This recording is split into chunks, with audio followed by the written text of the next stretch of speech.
పాపము చేయవాడు అపవాది సంబంధి అని దేవుని వాక్యము క్లియర్గా చెప్తూ ఉంటుంది.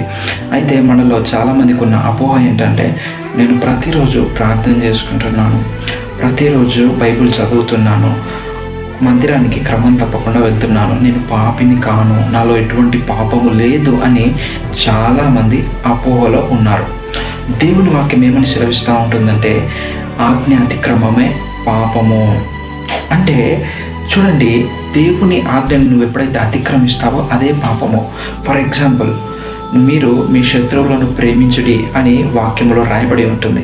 కానీ మన శత్రువులను మనం ప్రేమిస్తున్నామా? చాలామంది వారి శత్రువులను ద్వేషిస్తూ ఉంటారు, వారికి హాని చేయాలని చూస్తారు. అంటే ఆ ఆజ్ఞలో వారు తప్పిపోయారు, అంటే ఆజ్ఞను అతిక్రమించారు. అంటే వారు ప్రార్థన చేసిన, బైబిల్ చదివిన వారిలో ఈ పాపము ఉంది. ఇంకా కొంతమందిని చూసినట్లయితే చూడండి, దేవుని వాక్యంలో మరొక చోట శక్యమైతే మనుషులందరితో సమాధాన పడుడి అని రాయబడి ఉంటుంది. మనము మనుషులందరితో సమాధాన పడి జీవిస్తూ ఉంటున్నామా అండి? మన కుటుంబాలలోనే కొంతమందికి సమాధానం ఉండదు. అంటే ఆ ఆజ్ఞ విషయంలో కూడా మనము అతిక్రమించి ఉంటున్నాము, మీరి ఉంటున్నాము, అంటే మనము పాపము చేసి ఉంటున్నాము. ఇంకా మరి ఒక చోట రాయబడి ఉంటుంది, మీరు ఇతరులకు కీడు చేయకూడి అని రాయబడి ఉంటుంది. మనము ఇతరులకు కీడు చేయకుండా జీవిస్తూ ఉంటున్నామా? చాలామంది క్రైస్తవులలోనే ఇతరులకు కీడు చేస్తూ ఉంటారు, హాని చేస్తూ ఉంటారు.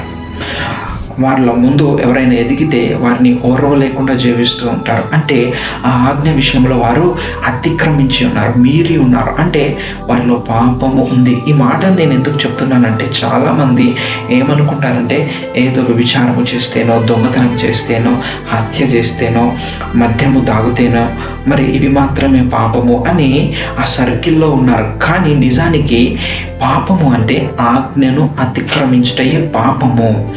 ఈ ఆజ్ఞను అతిక్రమించుట అనే ఇంటెన్స్ మనకు తెలవాలా. అందుకే ఈ ఎగ్జాంపుల్స్ అన్నీ చెప్పాను.